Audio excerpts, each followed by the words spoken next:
Buenas noches, amigos de Canal B, bienvenidos a su programa Orden Interno y Seguridad.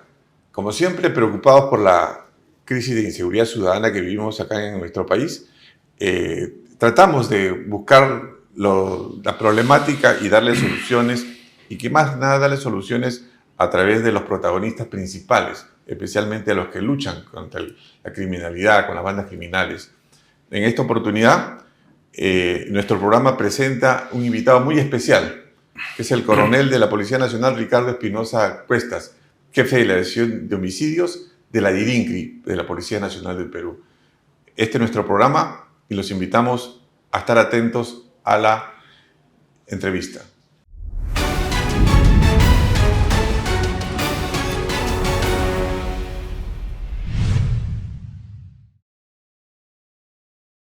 En estos momentos le doy la bienvenida al coronel Policía Nacional del Perú, Ricardo Espinosa Cuestas, jefe de la División de Homicidios de la Policía Nacional del Perú.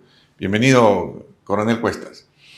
Gracias, mi general, por esta oportunidad para poder compartir y difundir a la ciudadanía las operaciones que desarrollamos en la División de Investigación de Homicidios. En esta unidad tenemos claro que es nuestro deber informarle al ciudadano de los logros, toda vez de que en la actualidad es evidente la crisis de inseguridad que vivimos, el sicariato que impacta de manera negativa y genera la percepción de inseguridad más alta. Consecuentemente, si la percepción de inseguridad es a base de informaciones negativas, la policía tiene el deber de informarle al ciudadano los resultados positivos. Muy bien, coronel. Para que nuestro público de Canal B lo conozca, díganos usted, ¿quién es el coronel Ricardo Espinosa? Bueno, soy un oficial que tengo 34 años de servicio. Sí. El 85% de mi carrera la he dedicado a la investigación criminal. He trabajado en la División de Homicidios en el grado de capitán y mayor. Hoy, en mi 6º año de coronel, me han dado la oportunidad de comandar. Tengo el título de abogado. Además, tengo 2 maestrías. Una maestría en administración por la Escuela de Posgrado, donde el tema de investigación de mi tesis es prácticamente la relación que existe en la investigación policial y las malas praxis médicas. ¿Por qué? Porque teníamos una deficiencia en la unidad de homicidios, que no teníamos procedimientos para investigar médicos que ocasionan la muerte de su paciente. Hoy tenemos una tesis desarrollada y tenemos una propuesta para investigar, por eso que nuestra posición ante negligencia médica es sólida en la División de Investigación de Homicidios. Mucha gente no conoce la capacitación que tiene que tener una persona para llegar a ocupar este cargo. Usted, que tiene esta responsabilidad sobre los hombros de la División de Homicidios, de investigar, digamos, todos los problemas que ocurren en cuanto a sicariato, en cuanto a negligencias médicas, pero ¿cuál es la misión exacta de la División de Homicidios? Mire, la División de Homicidios es básicamente hacerle frente a la criminalidad y esclarecer todas las muertes, llámense muertes con contenidos violentos o muertes que sean por temas culposos, ¿no? Por eso tenemos una estructura: departamento de investigación propiamente de homicidios, departamento de lesiones, departamento de investigaciones especiales y la brigada especial contra la criminalidad extranjera. Toda esa estructura nos hace una unidad capaz de enfrentarnos a la criminalidad. Qué bueno. ¿Qué promoción es usted? Porque me recomendaron que le pregunte qué promoción es usted. Bueno, yo soy la promoción 90, la denominación de nuestra promoción son pioneros. Pioneros, ya, son creo que una gran cantidad de promociones, claro. ¿no? Sí, ¿Qué cantidad de integrantes es su promoción? Nosotros ingresamos como 445 cadetes, ¿no? Ya. Egresamos 410, hoy debemos de tener un promedio de 120.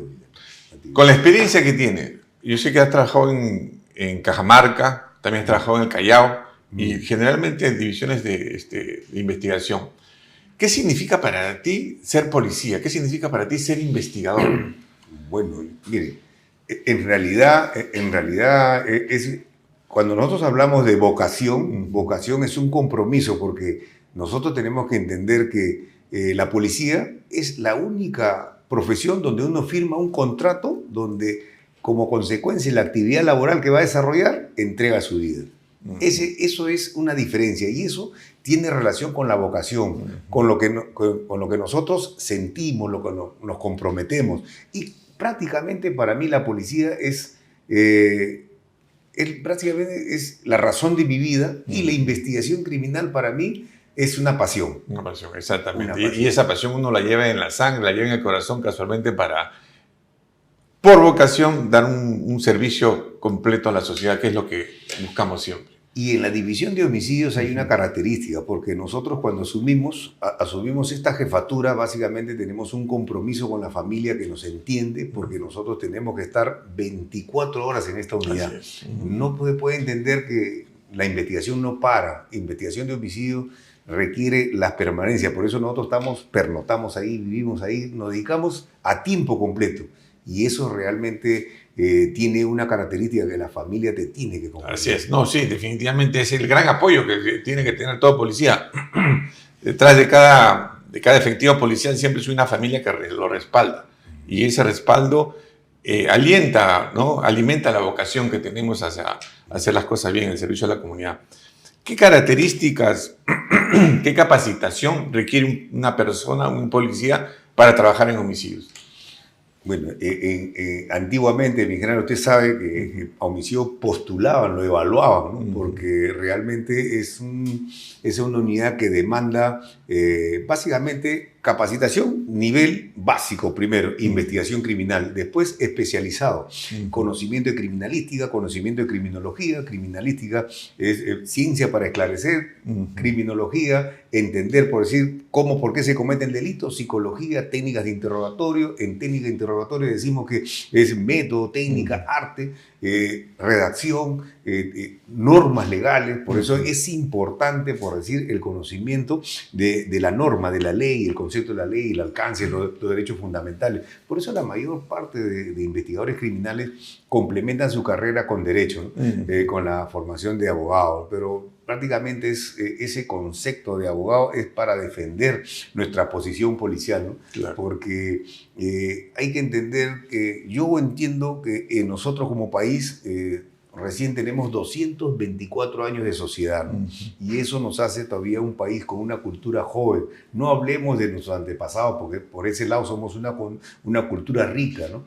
De todas maneras, pero en este tema de la sociedad, del derecho, de la delincuencia, de comprender, por decir, la gravedad de este fenómeno migratorio cuando nos encontramos con otras culturas, y en estas otras culturas ingresan otros comportamientos. En una mesa de trabajo, en una oportunidad, se discutió de que la migración extranjera no tenía impacto en la inseguridad. Nosotros, con la base de datos que estamos levantando y con la información que manejamos, estamos trabajando una información donde no se ha medido todavía todos los ciudadanos venezolanos que han sido condenados en el país, pero por penas menores a 4 años. Nosotros estimamos que supera los 10.000. Estamos administrando 6.000 datos. Falta que otras cortes nos compartan esa información. Y efectivamente, ¿qué quiere decir que hayan sido condenados a una pena menor de 4 años? Que no se encuentran en el penal porque no se puede mostrar ese dato, no existen. Son los internos extramuros, se le llaman, pero que sí han sido condenados porque ocasionaron un daño, tanto al patrimonio como a la integridad física. Y si el volumen sobrepasa los 10.000, tenemos que decir que es significativo. Claro, no, definitivamente es una cifra muy interesante, que nos gustaría saber el resultado de este cruce de información, porque quiere decir que estamos fallando de repente en lo que es el sistema de justicia, porque de repente nuestras leyes son demasiado benignas, o de repente no existe un buen juzgamiento, porque la policía viene haciendo su trabajo, la policía lo pone a disposición de la fiscalía, y la fiscalía ya, entre comas, con el Poder Judicial, es la que, digamos, abre en proceso o no. Entonces, esta información que nos da, yo creo que es clave para saber, en realidad, que la policía trabaja, la policía viene haciendo su labor como le corresponde, pero el problema está que está fallando el sistema judicial. Eso es lo importante. Una pregunta. Has mencionado respecto a la situación de los homicidios. ¿Cuál es lo que, digamos, nos preocupa ahora en el Perú en cuanto a los homicidios? ¿Cuál es la tasa que tenemos en el país y cómo vamos avanzando en esta situación? Mire, nosotros en homicidios nos hemos propuesto evaluar primero la ciudad de Lima. Tenemos en cuenta que Lima somos una ciudad de 12 millones de habitantes. Básicamente es un país Porque si lo comparamos con Paraguay, todo el país completo son 9 millones.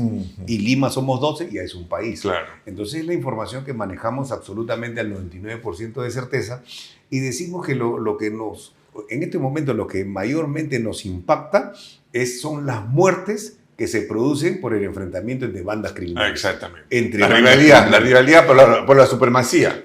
Claro, primero es el posesionamiento y como usted bien lo dice, la supremacía. ¿Qué es lo que hace un delincuente? Tiene que imponerse y por lo tanto es el ser humano en la complejidad de su comportamiento definitivamente siempre va a aspirar. Y estamos hablando en todo negativo porque este es un mundo criminal. Entre ellos se pelean, entre ellos hay traiciones, entre ellos tiene que haber hegemonía. Entonces una persona tiene que dominar todo y en esa situación es donde se producen los enfrentamientos. Pero, ¿y por qué decimos esto? Porque nosotros hemos logrado determinar de que el 68% de las víctimas de sicariato tienen antecedentes policiales por delitos graves. Ese es un dato importante porque nos dice que es un enfrentamiento entre ellos. Así es. Un enfrentamiento entre ellos. Y ese enfrentamiento entre ellos es el sicariato con 15, 20 impactos que genera temor e impacta en la inseguridad ciudadana. Nos ha permitido a nosotros crear una estrategia, ¿no?, que ha sido expuesta y prácticamente diseñada estratégicamente por nuestro alto mando, porque nosotros creamos mesas de trabajo, damos cuenta a nuestro director convoca al director nacional de investigación criminal, nuestro comandante general y nuestro jefe de Estado Mayor, don Óscar Arriola, que es un experto en investigación criminal. Entonces, es ahí donde se genera una discusión y nosotros comenzamos a mostrar estos datos y decimos que efectivamente el sicariato genera alto temor, pero el dato del fallecido tiene antecedentes por delitos graves. Por supuesto que nosotros toda muerte la tomamos de igual manera porque tenemos que esclarecerla. Pero para fines de entender cómo se comporta la criminalidad, esos son los datos que nos permite comprender. Por eso que ahí se aterriza esta actual estrategia que estamos aplicando, que se denomina atacar a los líderes de redes criminales a partir de la cantidad de homicidios. Atacar a la cabeza. Claro, atacar a la cabecilla, cabecilla como consecuencia de la cantidad de homicidios que él provoca. Él provoca y otro ejecuta.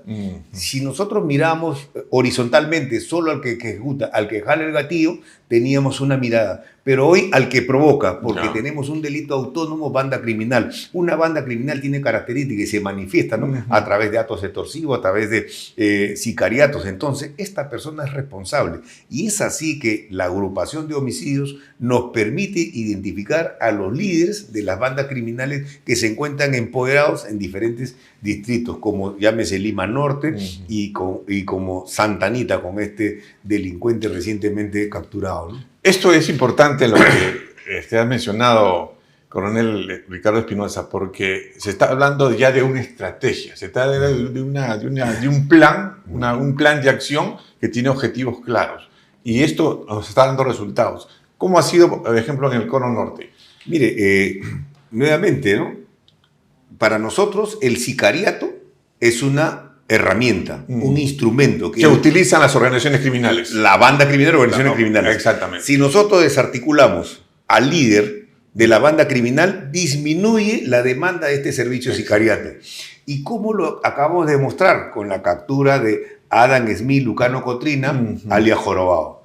Cuando se le logra la detención de este delincuente, ingresa a la supremacía Eric Moreno, alias El Monstruo, y utiliza él para ejecutar una serie de sicariatos, una banda de sicarios denominada los Charlies de Breña Nueva Generación. Estas personas respondían a un intermediario que era el Negro Bemba, que se encontraba encarcelado en Castro Castro. En una coordinación estratégica y para mí muy acertada por el INPE, que lo dirige el presidente del INPE, se le hizo de conocimientos esta información que manejamos objetivamente y él dispuso una operación y el traslado de este delincuente al penal de Chayapalca. Estamos hablando de Bemba. De Bemba. Es decir, hoy el Eric Moreno, alias El Monstruo, no tiene brazo armado. Y Jorobado está detenido en un penal. Consecuentemente, ¿cuál era la frecuencia de sicariatos muertes que se producen por enfrentamiento entre bandas criminales de 7 a 12, A 12. mensual. Hoy tenemos una cifra de 4. Ya. Entonces ahí estamos demostrando que efectivamente la policía con esta estrategia reduce el sicariato, pero para precisarlo, no resuelve el sicariato, Claro. porque el sicariato responde a unas causas sociales, ¿no? Como influencia delictiva, deserción, alcoholismo y otras causas sociales Políticas públicas Sí. que tienen que solucionar eso. que tienen que ser atendidas, como usted bien lo Así dice, es. ¿verdad? Con políticas públicas. Pero la policía sí, con esta estrategia, controla, porque al disminuir los sicariatos definitivamente tiene que disminuir la percepción de inseguridad ciudadana. Esta estrategia me parece excelente y espero que nuestros televidentes la conozcan y sepan que hay ya. Una estrategia significa un plan de acción con objetivos claros. Yo creo que ustedes los tienen muy claros. Dentro de esta situación ha habido una excelente intervención en los choneros de Santa. ¿Cómo ha sido esta intervención? Con ese modelo de Lima Norte, Sí. inmediatamente pusimos el foco en Santa Anita. ¿Por qué? Porque Santa Anita hoy se ubica en el tercer lugar de mayor índice de sicariato. ¿Quién es el primero? San Juan del Urigancho, Comas y Santa Anita. Exactamente. Entonces, en Santa Anita, igual, agrupamos la cantidad de muertes que teníamos en ese lugar y ahí nos favorece una pericia balística, ¿no? Que determina que es el mismo tipo de proyectil que se ha utilizado para 4 muertes. Y esa situación es por la criminalística que se utiliza. Por supuesto. La base para dar una investigación. La investigación criminal se sostiene en la Ajá. criminalística porque es ciencia que va a avalar un hecho que ha pasado. Definitivamente. Y la criminología nos permite comprender cómo es que se comportan. Las causas del delito, cómo exactamente. se comportan estos También. delincuentes, ¿no? Ujú. Toda esa mirada que tiene la Policía Nacional a través de la División de Investigación de Homicidios hace que arme un caso. Definitivamente la fiscal provincial de Santa Anita tuvo una participación determinante, porque cuando toma conocimiento del caso de homicidios, inmediatamente participa con su dirección. Activamente.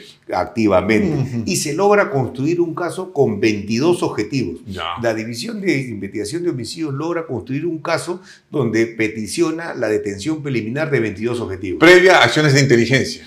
Por supuesto que todo el trabajo de campo viene con las OBICES, ¿no? Claro. Con las OBICES, y ahí encontramos pues la participación de una regidora, ¿no? De la Claro. municipalidad de Santa Anita, lo cual nos pareció una estructura sólida. Claro. Y eso es lo que pasa con estas estructuras criminales cuando tienen varios años. Ya tienen brazos, ¿no? Informaciones, brazos legales, tienen acceso a funcionarios públicos y maneja economía, armamento, sicarios, inmuebles, propiedades, vehículos. Todo lo hace que sea una fortaleza, ¿no? Una fortaleza. Y logramos en nosotros realizar una operación. Ha capturado 9 personas. No, 13 personas. 13 personas. 13, es que cuando damos la información de 9 es que era la noticia en desarrollo. Ya. Una operación se va a ejecutar en 22 objetivos y para ello tuvimos la participación de la policía especializada que es Greco. El Greco es una policía especializada en incursiones, por eso nosotros Le brinda un apoyo necesario. para la incursión, Para la incursión, ingresamos exactamente. conjuntamente con los pesquisas y ahí empezamos el trabajo en escena. Es porque la policía siempre tiene que estar por encima de todo. La policía siempre tiene que demostrar que es la fuerza pública y este Greco ha sido creado casualmente para apoyar a las unidades de investigación, a las unidades, digamos, a nivel nacional en cuanto cuando hacen una intervención policial de esta envergadura, ¿no? Claro. Normalmente son pocos los enfrentamientos que generan los delincuentes, porque los delincuentes son cobardes. Los delincuentes van a utilizar sus armas y pueden ocasionar la muerte de cualquiera por la espalda, de repente a un transeúnte. Por eso necesitamos el control de la escena, porque la ventaja del delincuente es que él dispara a barrer. No le importa que sea al policía, al fiscal, al ciudadano, a quien sea. El policía no. El policía estratégicamente tiene que reducir al delincuente sin ocasionar daño, da costo social, ¿no? La estrategia funcionó en el Cono Norte y ahora me estás explicando en Santa Anita. ¿Por qué? Porque, mire, se ha desarticulado toda la banda criminal. Nos han quedado por ahí 2 o 3 elementos que ya están identificados y tenemos un mandato de detención. Por lo tanto, van a ser perseguidos en el Perú, en el extranjero. Entonces, y ahí vemos la cantidad de armamento, la cantidad de dinero en monedas extranjeras, moneda nacional, las alhajas, las cadenas de oro, los brillantes con los grandes nombres, ¿no? El cabecilla. El cabecilla, Sí. Dani Gallego Guzmán, Ajá. un delincuente conocido, pero lo que al final de cuentas le transmitimos a la a la ciudadanía, la vida desastrosa que viene. Él se muestra ante cualquier evento como una persona que goza de riqueza, dinero, mal habido por supuesto, pero en su vida personal es una desgracia, toma pastillas para dormir, sufre, no vive tranquilo, hoy se encuentra encarcelado. Ya. Ese no es un modelo para el ciudadano. Eso es lo que tenemos que realmente descartarlo. Son personas que tenemos que tener todo el reproche social sobre estos delincuentes. Que no tienen respeto a la vida humana de nadie, exactamente. Su perfil, claro, definitivamente es psicopatía. ¿Cuántos sicarios tenían? Porque tengo entendido que han sido 4 o 5 hechos de sicariato que han ocasionado esta banda criminal. Ellos tienen, para nosotros le tenemos 5 hechos sicariatos comprobados, pero ellos están vinculados a 15. A 15. Son 20 muertes que han ocasionado en esa jurisdicción y pueden haber hasta más, No. sino que el homicidio necesariamente necesita un proceso de probanza, ¿no? Que se tiene que basar en pericias, no en una prueba testimonial como en otros delitos. Acá es más complejo, pero se trata de que ocasione una sola muerte, ya tiene que responder y encarcelado por 20, 30 años. Me hablabas de una pericia balística. Sí. ¿En qué consistió esta pericia balística? Lo que sucede es que cuando se ejecutan a las personas cobardemente, los proyectiles en su trayectoria pueden ocasionar heridas perforantes, entran y salen, y penetrantes. En este caso, lo que nosotros más aprovechamos son las penetrantes, Claro. porque se extrae el proyectil. Y ese proyectil básicamente es sometido a un peritaje balístico. Y además, ese peritaje balístico está en una herramienta que tiene la Dirección de Criminalística, que es el IBIS, donde es una base de datos que va a cotejar ese proyectil, si con esa característica ha participado en otros. Es como una huella. Claro, ha sido utilizado, utilizado. en otros eventos En criminales otros eventos y nos da el rastro de 5 Ya. y en la jurisdicción. Ah, caramba, qué importante Claro. eso. Y hoy Qué importante eso. hemos encontrado las armas, Las armas. que básicamente han sido utilizadas. Hoy están siendo homologadas y tenemos también los registros con los obices, con el trabajo de campo, viendo cómo entra un vehículo para un acto de sicariato y ese vehículo también ha sido incautado. Ha sido incautado, las armas han sido incautadas, tenemos ahí la pericia balística, hoy falta la homologación, otra pericia antropología forense. Toda esta parte científica nos va a dar el soporte para que sea el medio de prueba potente para que estas personas sean encarceladas. En tu caso, en tu experiencia, ¿cómo ves a la Fiscalía, por ejemplo, en este caso? ¿Ha apoyado, ha ayudado, han estado trabajando de la mano? En este caso Sí. sí hemos trabajado correctamente y además la Fiscalía se ha comprometido porque la autora Nelly, con la que estamos interactuando, ella también es consciente de que en su jurisdicción está desbordada la criminalidad. Claro. Y es por eso que ya en este trabajo de binomio el resultado ha sido el óptimo, ¿no? Porque hemos estado interactuando permanentemente. Homicidios tenemos la capacidad de hacer trabajo de campo y cuando le mostramos el trabajo de campo convencemos al Ministerio Público. Además, en esta intervención se ha encontrado 1 kilo de cocaína, ¿no? Exactamente, eso es lo que te iba a preguntar. Claro, Sí. pero ese kilo de cocaína es para las muestras de diversión, porque ellos tienen un hotel propio que es simulado, solamente para que ahí es donde se alojan sus sicarios. Pero mira, ahí sale una línea de investigación muy interesante. ¿Eh? Claro. ¿Cómo no ha adquirido esa cocaína? Por 1 supuesto, kilo. porque Más de 1 kilo. él tiene comunicaciones con personas en la selva. Ahí tenemos que explotar Ya, claro. la información que contienen los 32 teléfonos incautados. Eso es lo rico de seguir la investigación, ¿no? Claro, por supuesto. Y tenemos alta tecnología, tenemos Célebre para extraer información, pero siempre respetando los derechos fundamentales de Eso ciudadanos, sí, porque, por supuesto. Porque en homicidios lo que se necesita es una prueba limpia, transparente y válida. Yo siempre he dicho, el que investiga homicidios, investiga cualquier delito. Porque empieza uno tiene un inicio y va alimentándose la criminalística, la balística, el interrogatorio, va viendo otras vías, otros canales de las conexiones que tienen los delincuentes. Sí, entonces la característica es que existen una serie por decir, de principios, ¿no? Que en escena no se puede hacer ningún comentario porque Claro. la familia entiende, escucha un comentario y ya queda como cierto, Inmediatamente judicial. porque las hipótesis se construyen y además hay que tener una lectura de la escena desde el punto de vista policial. Por decir un ejemplo, uno ingresa a una escena y encuentra una persona de la tercera edad, pero maniatada, amarrada, es decir, de manos y de pies, y además estrangulado con una corbata. Entonces nosotros le preguntamos a los que recién se inician en homicidio, ¿cuál es la lectura de esta escena? Exactamente, entonces, es importantísimo. La lectura, si está amarrado de pie y está amarrado de manos, ¿por qué estrangularlo si no representa ningún peligro? Claro. Entonces tiene que... Ahí viene el análisis. Su cabeza, su mente tiene que inmediatamente crear imaginación, escenarios futuros, tener... Y esas son las hipótesis que uno arranca. Y al final le decimos, ¿cuál sería la primera lectura? ¿Por qué lo estrangula? Porque reconoció a una persona.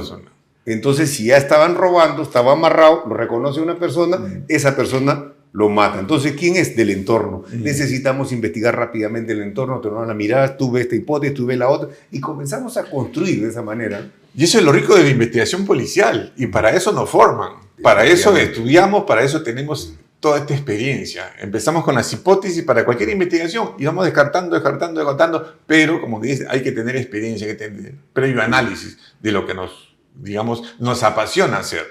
En la experiencia que tienes, la sociedad escucha mucho la cuestión del sicariato. ¿Cuál es el perfil de un sicario? Mire, eso realmente lo hemos visto ya hace varios años. Yo tengo 34 años de servicio y en mi época de alférez, teniente, cuando se producía una muerte, definitivamente el asesino, el homicida se escondía. Era la naturaleza. Y después surge una nueva generación que sale con esta modalidad del raqueteo. El raqueteo definido como la comisión de un delito en una ruta sin fin. Si yo me movilizo en una motocicleta, veo en un cajero a una persona, es mi objetivo, lo reduzco, le robo y le disparo. Inmediatamente continúo cometiendo los mismos delitos, 3 o 4 raqueteos. Y en esos 3 o 4 raqueteos, 3 o 2 muertos. Y termina todo eso y me voy a la pollería, me tomo una bebida y comienzo a comer pollo sin ningún remordimiento. Eso es lo que primero llama la atención. Y sobre eso, en un curso que desarrollamos, la psicóloga criminal hizo un ejercicio y presentaba unas imágenes donde se veía un bebé con meses de nacido y estaba en observación. Y la docente decía, observen ustedes, y el que observaba al bebé en ese momento le lanza una cachetada. Y él dice, ya vieron, esos son movimientos innatos, pero ese es un movimiento negativo, a eso le decimos tánato. Pero sigue la observación y el bebé le hace una caricia. Ya, ese es un instinto positivo, a eso le llamamos eros. Así es como es la conducta del ser humano, instintiva. Pero ¿qué es lo que sucede? Esa conducta instintiva necesita que se impongan patrones de conducta, donde los padres le tienen que decir, no, él es tu hermano, no se le pega.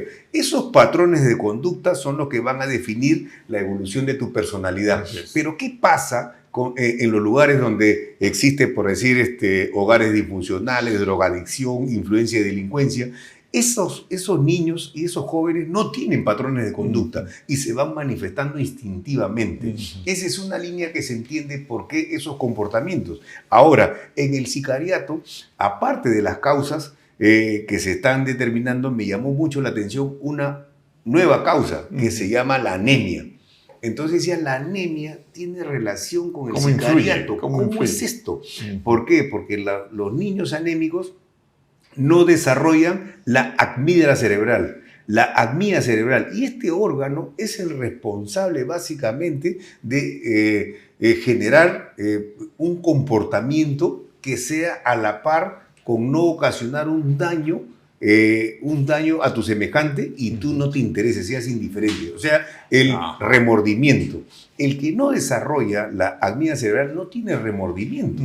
Consecuentemente, te ocasiona un daño y no percibe ningún arrepentimiento. Todas estas características, aparte de la psicopatía de personas manipuladoras, ¿sí? Cuando ocasionan un daño a su semejante, no tienen remordimiento, todas estas características y el privilegio de lo material. Todas estas características son las que contienen hoy estos jóvenes sicarios. Qué importante lo que hablas, porque esto me permite, digamos, hacer un llamado especialmente al Ministerio de Salud, qué sé yo, al gobierno que corresponda, porque nosotros tenemos un alto índice de población infantil con anemia. Sí. Y ahora tú mencionas esto, mencionas las características sociales en cuanto a hogares disfuncionales, también nos hablas de la situación que causa orgánicamente y que esto produce, digamos, una situación patológica para poder incursionar las condiciones necesarias para ser un sicario, ¿no? Y eso tenemos que combatirlo. Y me da gusto escucharte desde este punto de vista, porque se nota de que dentro del aspecto de la criminología es necesario tener estos conceptos para poder entender todo el delito. Mire, Miguel, nosotros tuvimos una experiencia en el BRAE. Yo trabajaba en Tambo, en Ayacucho, y conversábamos con el sector salud, y ahí hay alta incidencia de anemia. Así es. Entonces ya el sector salud tiene un programa contra la anemia y se llama repartir unos sobres que le llaman chispitas. Estas chispitas son sangre de pollo así deshidratada, y se disuelve en vasos de agua y lo tienen que tomar, y se repartía en todas las casas. Pero ellos vinieron a hacer una evaluación cuando yo estaba de rotación y dijeron, pero no puede ser que hemos impulsado este programa con las chispitas en Tambo, pero no se mejora. Entonces nosotros a través de la observación comenzamos a ver qué pasa, y que ellos no habían tomado en cuenta un indicador. ¿Cuál era el indicador? ¿A qué hora se iban a trabajar los padres? Al campo. Claro. Se van a las 4 de la mañana. Claro. Entonces los jóvenes, los niños, los chicos se encuentran solos y por lo tanto nadie les obligaba a tomar su chispita. Revisábamos la casa y encontramos el paquete. Así es, y es importante hablar de indicadores, porque dentro de lo que es la estrategia que ustedes están hablando, tienen que tener indicadores para medir. Porque si no medimos, lo que no se puede medir, no se puede, digamos, controlar, ¿no? No se puede mejorar también. Entonces yo creo que es importante. Y este indicador, como tú dices, en esta situación de la anemia, hay que, digamos, tomar acciones inmediatas. Y para eso se tiene que observar, pero se tiene que conocer el fenómeno en su totalidad. Sí. Nosotros propusimos en un momento, por decir, hacer un estudio etnográfico. ¿Qué quiere decir una observación por antropólogos? Porque policías tenemos cerca de 15, si no recuerdo el número, policías antropólogos. Entonces es importante, por decir, en las zonas de alta influencia. Por eso que las variables de la información que manejamos, las variables nos puede a nosotros dar un indicador. Todos los investigados por sicariato tienen que ser, levantar la información de las diferentes variables. Por decir, información de su vida, de su niñez, de su juventud, los colegios de estudio, todas sus historias clínicas, todo eso nos puede a nosotros dar un indicador, focalizar, porque ahorita hay políticas públicas focalizadas para poder atender, porque la policía definitivamente enfrenta el delito, pero atacar las causas de políticas públicas es importante. No, pero casualmente lo que tú me dices es el insumo que se tiene que dar. Y yo creo que un instituto de criminología en la policía tiene que existir para hacer, por ejemplo, lo que tú me has dicho, ¿no? Esta observación que es buscar los indicadores y darle soluciones al gobierno. Mire, está pasando esto en el delito, lo estamos haciendo en la policía, tenemos la base científica, tomen acciones, ¿no? Ejecuten políticas públicas. Por eso que básicamente nosotros podemos visualizar. El año pasado tuve la experiencia de trabajar en la división de trata y me entero de que la política nacional contra la trata tiene un presupuesto de 1.100 millones de soles. Y ese presupuesto de 1.100 millones lo tiene que decidir el comité multisectorial. Entonces son diferentes ministerios los que integran. Y nosotros como policías no lo integramos. Pero hicimos un informe y peticionamos que nos incorporen. ¿Por qué? Porque este comité son los encargados de diseñar las actividades. Y con un buen presupuesto. Claro, buen presupuesto, pero ellos diseñan las actividades para enfrentar la trata. Y la policía, que es la que está de cara al delito, no participa. Entonces, lo que me diseñan las actividades, cuando analizo cuáles son las actividades operativas, todas son de prevención, que definitivamente no las descartamos, está muy bien, pero faltan las operativas. No atacan las causas. Claro, faltan las operativas, porque ellos, al no estar la policía, ¿quién va a hablar por la policía? No puede hablar. Otras personas que han leído libros, le han contado, son lectores, pero no son policías. No son policías. No están en la cancha, por así decirlo. Y no le puede decir. Entonces, por ese interés, nosotros dijimos, hay que incorporarnos para participar y nosotros exponer cómo enfrentar la trata. Y esa exposición que aterrice en una actividad y que sea aprobada para que el próximo año ya la policía tenga ese lineamiento. Porque ese presupuesto entiendo yo que lo distribuyen entre los gobiernos regionales, en todas las entidades, pero ¿cómo aterriza el problema? Porque hay que también, una actividad sería importante, rendir cuenta al ciudadano. Es decir, definitivamente, si lo que usted está haciendo ha tenido impacto. En todo caso, ¿cuál es el diagnóstico? ¿Esta herramienta sirve? No sirve, pero no, hasta ahorita no veo esa posibilidad. Claro, presupuesto por resultados es lo que buscamos siempre y lógicamente para el bienestar de la ciudadanía. En cuanto a tecnología, ¿cómo vamos en homicidios? Mire, definitivamente... Hablamos en la previa de un equipo especializado. Mire, nosotros hoy tenemos la base sólida de investigación, el método general de investigación policial, que es por historia perteneciente a la Policía de Investigación del Perú, hoy Policía Nacional del Perú, aterriza en el manual de procedimientos policiales, la metodología. Y cada cierto tiempo vamos a ir mejorando los procedimientos porque son nuevos delitos. Por decir, la extorsión encubierta a través de un sindicato. Entonces hay que generar metodologías, ¿no? Hasta ahí estamos bien, pero hoy por hoy nosotros necesitamos mejorar nuestras capacidades tecnológicas. Necesitamos mejorar nuestras capacidades tecnológicas porque todos los delitos se cometen hoy a través de la tecnología. Hace muchos años, cuando yo era capitán, la mayor parte de delitos era utilizando vehículos. Nos fuimos un equipo a seguir un curso de investigación e identificación de vehículos, porque esa herramienta la necesitamos para entender. Hoy, ¿qué necesitamos? Tener, si bien es cierto, tenemos alta tecnología, pero cada unidad debe tener herramientas, por decir, ya tenemos acceso a la geolocalización. Claro, que es importante. A través de un número, yo puedo geolocalizar y debo tener un rango, y la geolocalización me da un rango de ubicación de 200 metros. 200 metros en la ciudad de Lima es bastante. Y definitivamente en 200 metros, si es un solo piso, vamos a ver 20 casas. No puedo abrir las 20 casas. Claro. Y ahora, si hablamos de un complejo habitacional, estamos hablando de 200 casas. Entonces, no se puede hacer eso. Entonces, eso nos genera que tengamos que hacer un OVICE, una vigilancia, ¿no? Pero para acortar tiempos, para eso tenemos un equipo que se denomina Raptor. El Raptor es un geoubicador.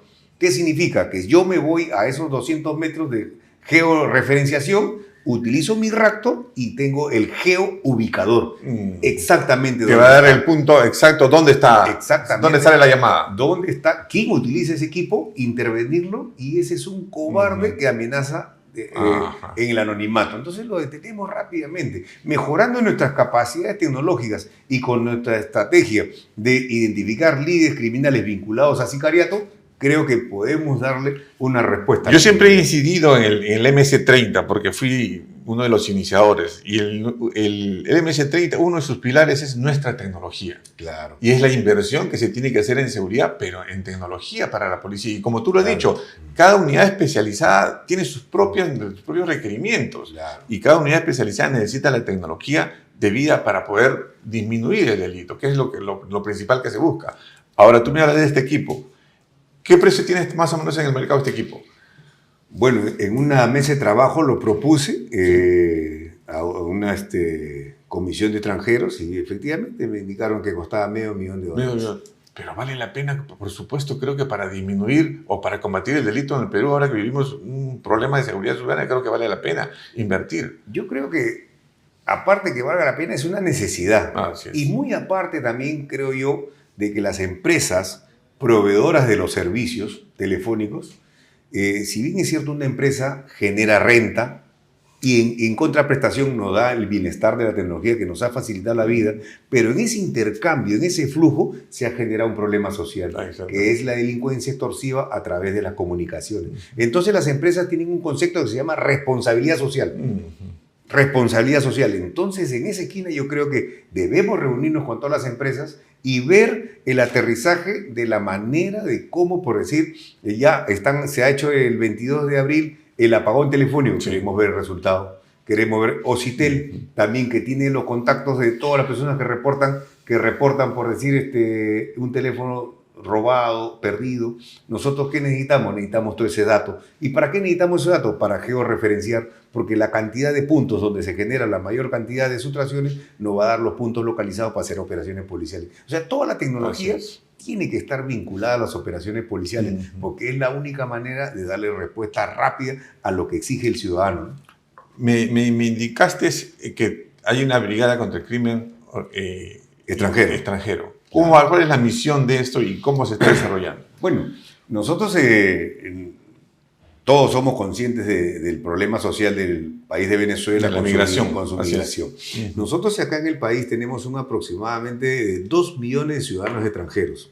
Y cuando ellos dicen, pero ustedes también fueron a mi país, sí, en los años 80, pero el registro fue 70.000. Solo 70.000 peruanos migraron a Venezuela. Ahora tenemos nosotros 2 millones. 1.200.000 se encuentran registrados y unos 800.000 se niegan a registrarse. Y esa negativa a registrarse es porque tienen problemas en su país de origen, porque acá se van a dedicar a actividades delictivas y una serie de situaciones. Por lo tanto, el que haya esa gran cantidad de extranjeros cambió el comportamiento de la delincuencia. Sí, no podemos negar que tenía un toque de mayor violencia. Un toque de mayor violencia. Y una violencia muy agresiva. Por supuesto. Entonces, eso lo tenemos mapeado, por decir, en nuestro sistema. En nuestro sistema que manejamos en homicidios, decimos que tenemos más de 280 lesiones graves producidas con arma de fuego.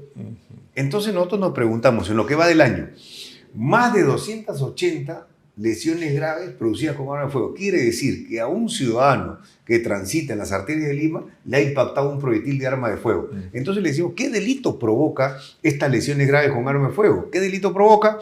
Y ahí en nuestra base de datos, porque administramos toda la información, nos dice robo agravado.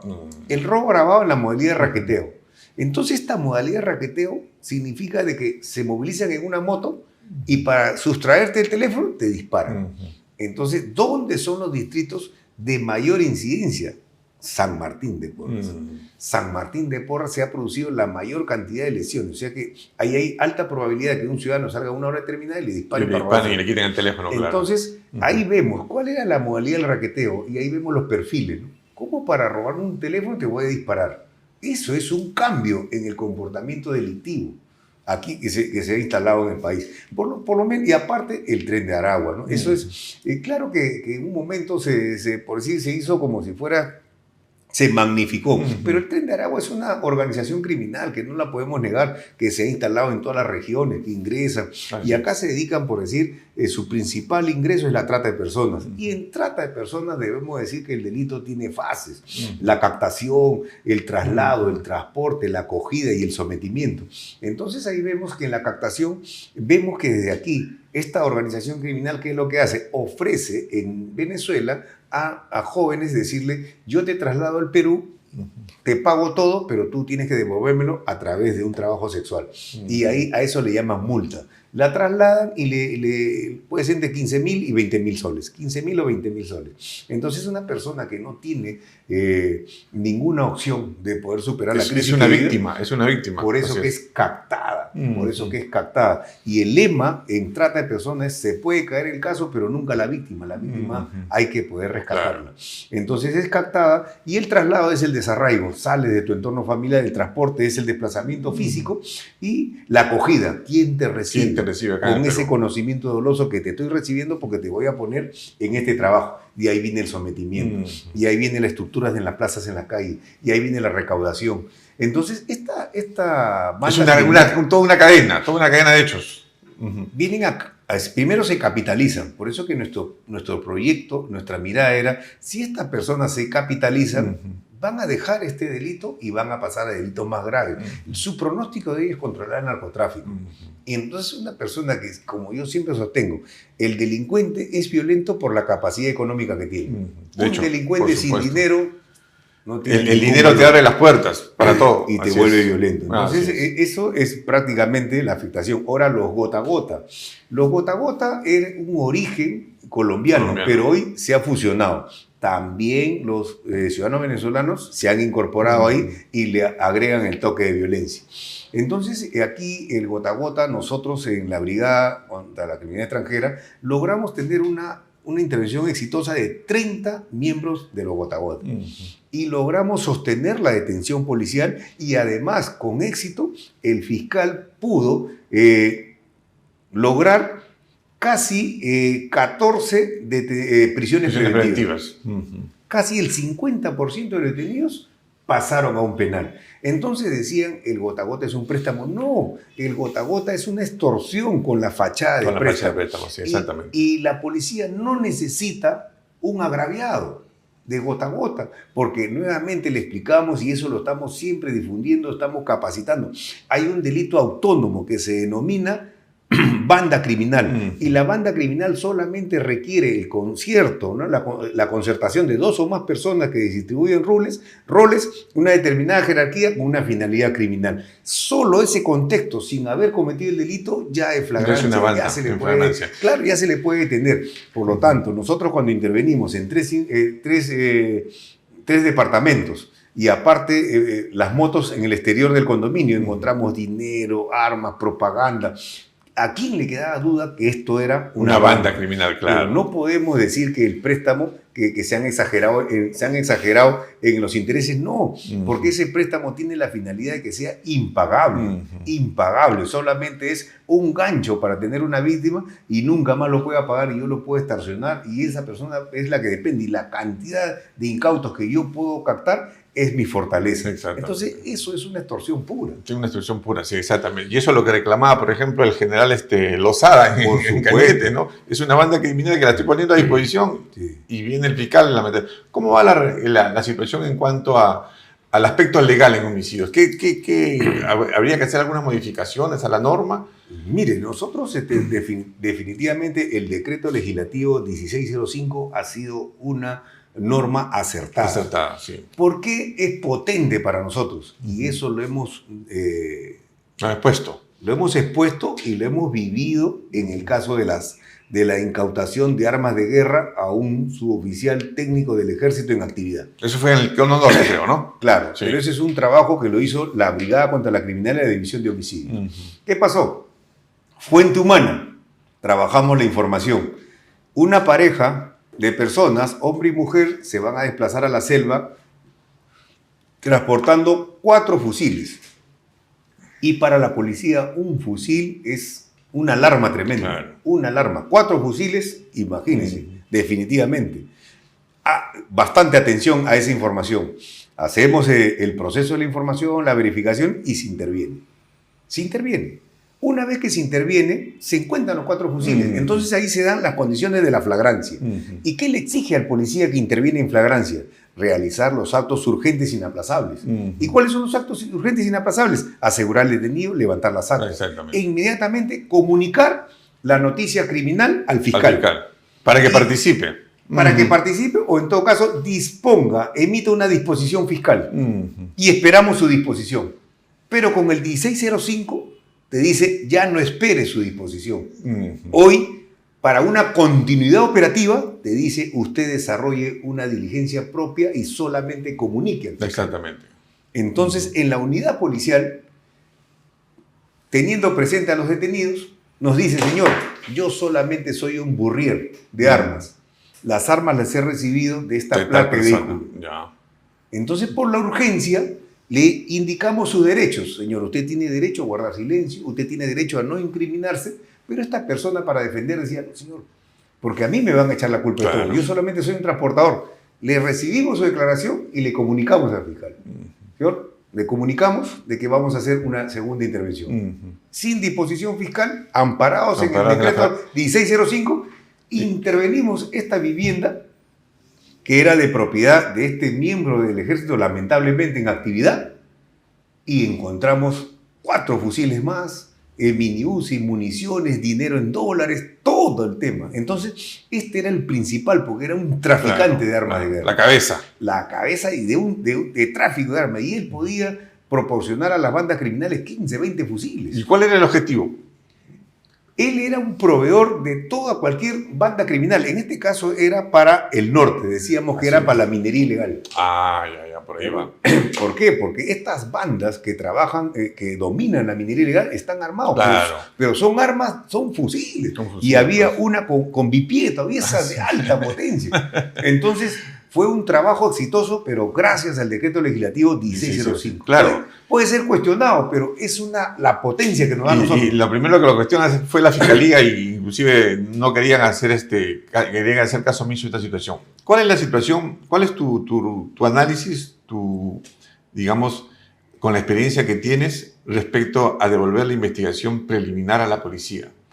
La conducción jurídica siempre la va a tener el fiscal, que eso es una situación que se da en los hechos y se tiene que dar, pero restituir la investigación a la policía, ¿cuál es tu opinión?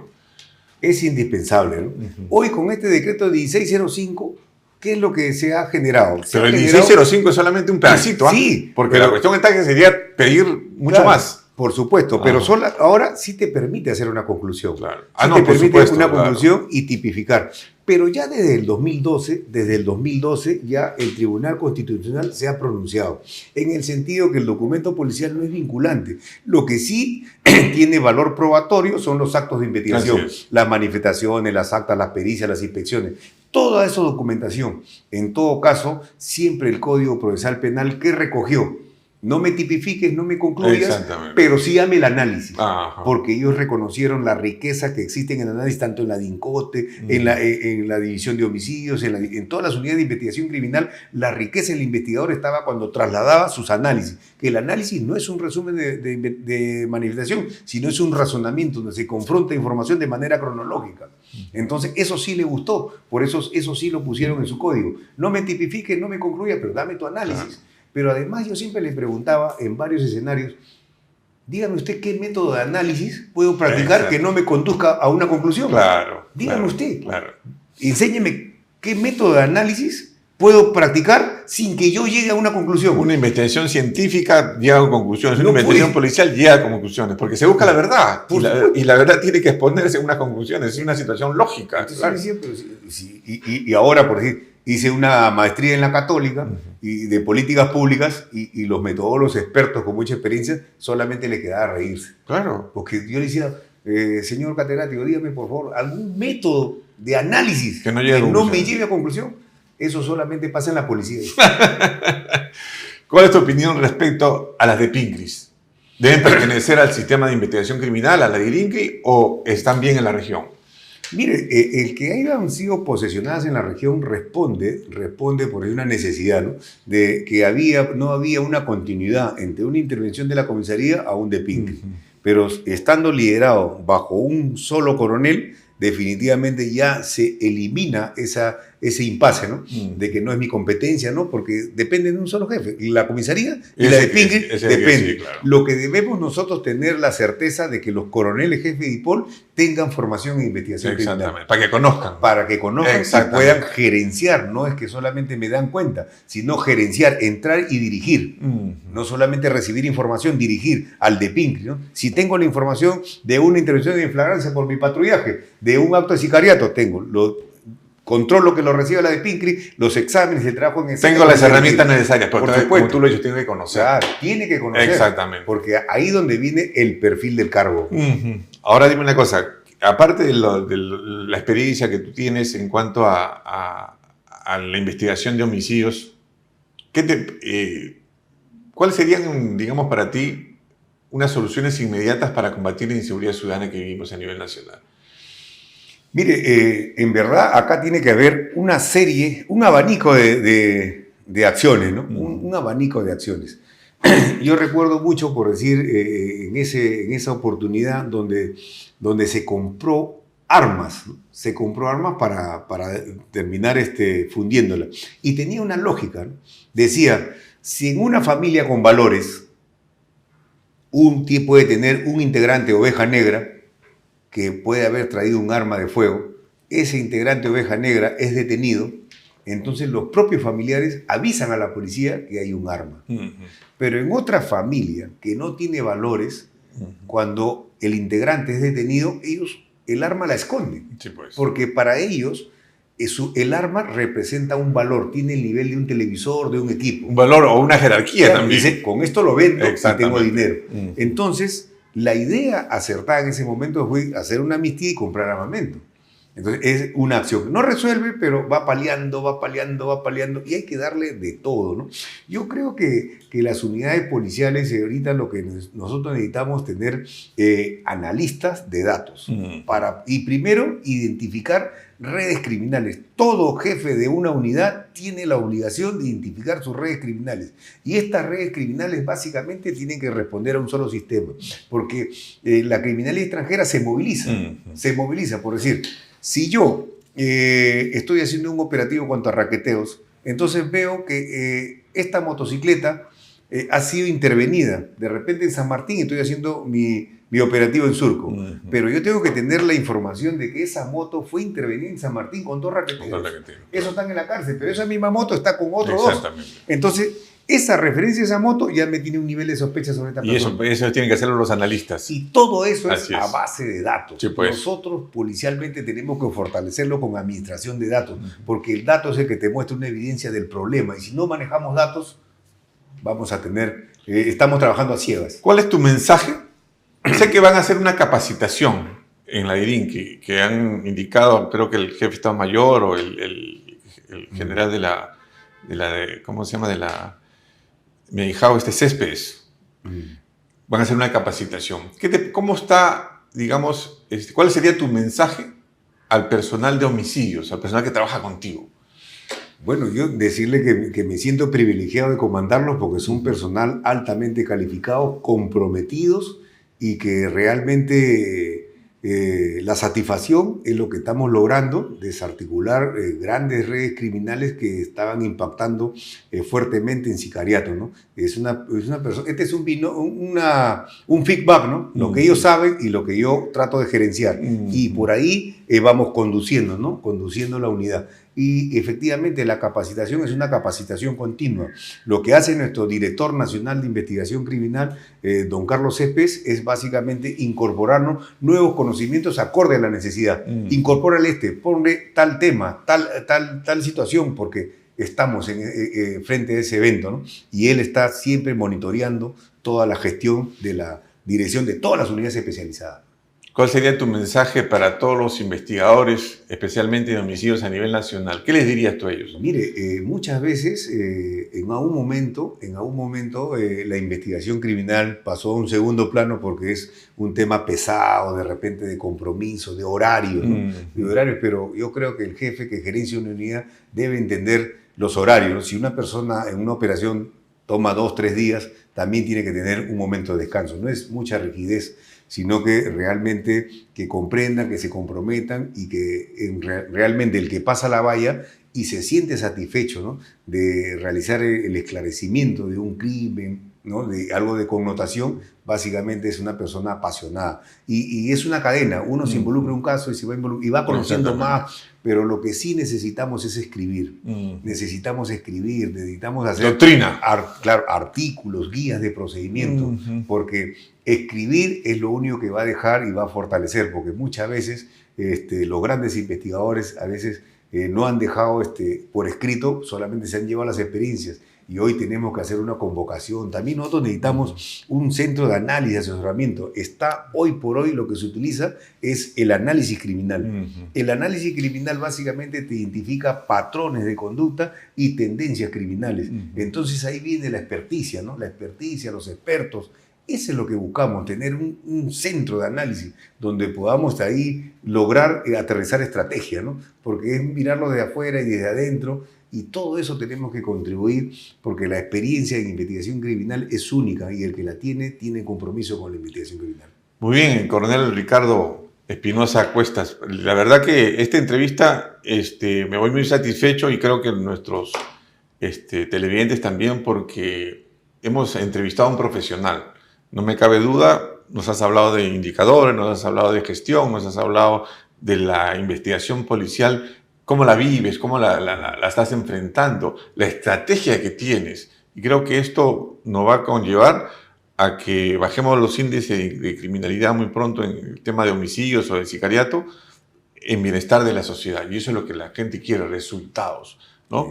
Creo que la institución contigo tiene un gran proyecto. Yo te deseo lo mejor y te damos las gracias esta noche por haber participado y contado tus experiencias desde el gran investigador que eres.